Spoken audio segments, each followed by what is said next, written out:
Welcome back, guys. Today I'm here with Sarika. She is a real estate agent with Kansas City Realty, and she also does inspections. I do. But we were talking on Instagram the other day, and I sent an article your way that I thought was pretty interesting. Mm-hmm. So that was an article. I actually have that message pulled up here. It was an article from NAR about the declining mortgage rates and how it, in theory, is helping housing remain affordable. And this was from September.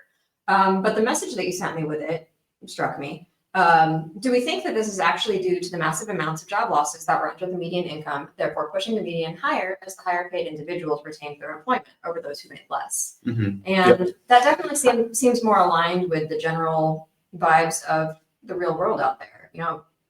Things don't feel affordable right now. Right. Yeah, no, well, and I saw that, and I have it pulled up too. So it shows that your qualifying income changed from 102,000 to 105,000, whereas your qualifying income went from 97,000 to 101. So in theory, yes, things are more affordable, but again, I really believe that it's due to job losses. You're taking people out of the equation here, and that it doesn't help anybody's situation. It does skew the data, and it looks great on paper, but looks great on paper, but not for the lower or the middle class population. Exactly. And I mean, this article, it was on the 24th of last month, and they were analyzing September.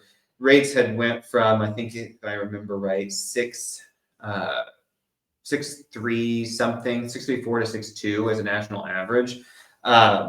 Whereas like your mortgage payments had gone up 4%, and median family income had gone up just under 4%. So those numbers were pretty similar, but again, we're kind of missing the point as far as what's the reality out there. Well, and so this sparked another conversation between us about how do we help? It doesn't have to be doom and gloom. And we talked a little bit about MHCC. Yeah, so I was chatting with you and Chris about this last week, was it?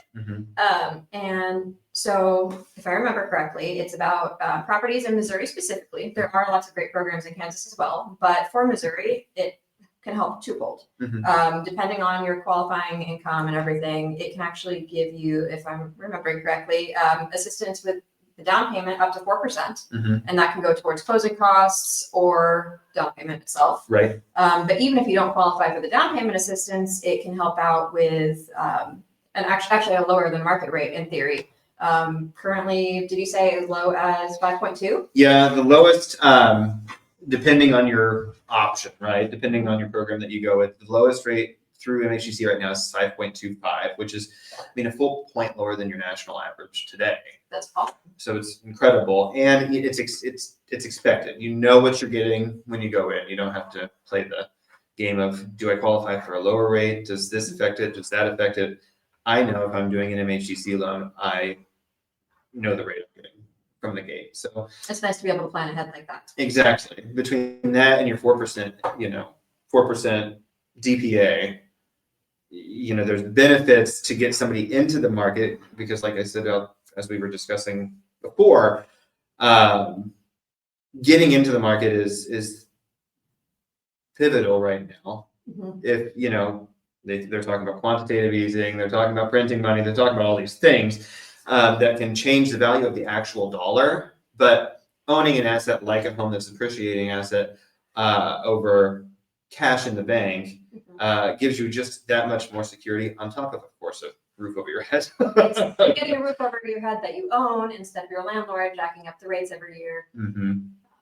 Yeah. So you can build your own equity. Yeah. And get in before you get suckered into those 50-year loans.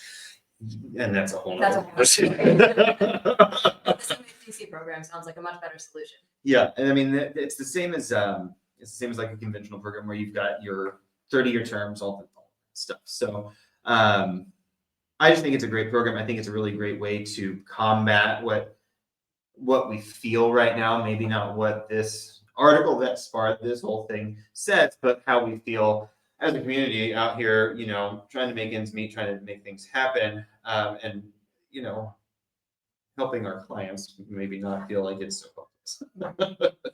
Like you said, it doesn't have to be doom and gloom when we have solutions that can help. Exactly. Well, and that's what we're here for. I mean, our passions are pretty aligned, I feel like, as far as who we love to help.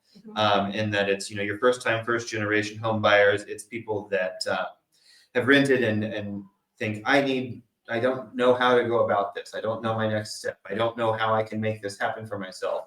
And those are the most rewarding. Oh yes, it's so rewarding and exciting when we get to help people get into their first home when a lot of people don't even expect to have been able to buy in the first place. But you guys, I often tell my clients that you guys tend to have better rates than a lot of other lenders we find, and you know how to explain things so people really know what it is they're getting into. Yeah, I think that's super important. I mean, if it's your first time, or even if it's not your first time and it's been 10 years, 15 years, 5 years, even at that point, It's not fresh anymore. It's not fresh. Things change all the time. And you don't do this every day. It's a normal person. I one of my big emphases are with my team is to make sure we're speaking the language of the borrower, right? The person that comes and is buying a house with you and is getting our help with the mortgage, they don't know a lot of the terms that we use on a daily basis. And so if we're talking over them, it kind of takes them out of it, right? So getting to their level as far as like, what language do we need to use that makes the most sense with everybody involved is important for understanding and keeping them involved in the process. Absolutely. Awesome. Well, all this said to say, you read these articles online, you see these things, and you trust your gut on how you feel. But if you start to feel like there's not a solution, or you need something else, that's where we come into the equation, and working together as a team, with all of the guys and gals upstairs at Kansas City Realty, and then my team here at I Love KC. I think we make a pretty solid team. I would say so. Awesome. Well, thanks for sitting with me, and we'll talk to you soon. Bye, guys.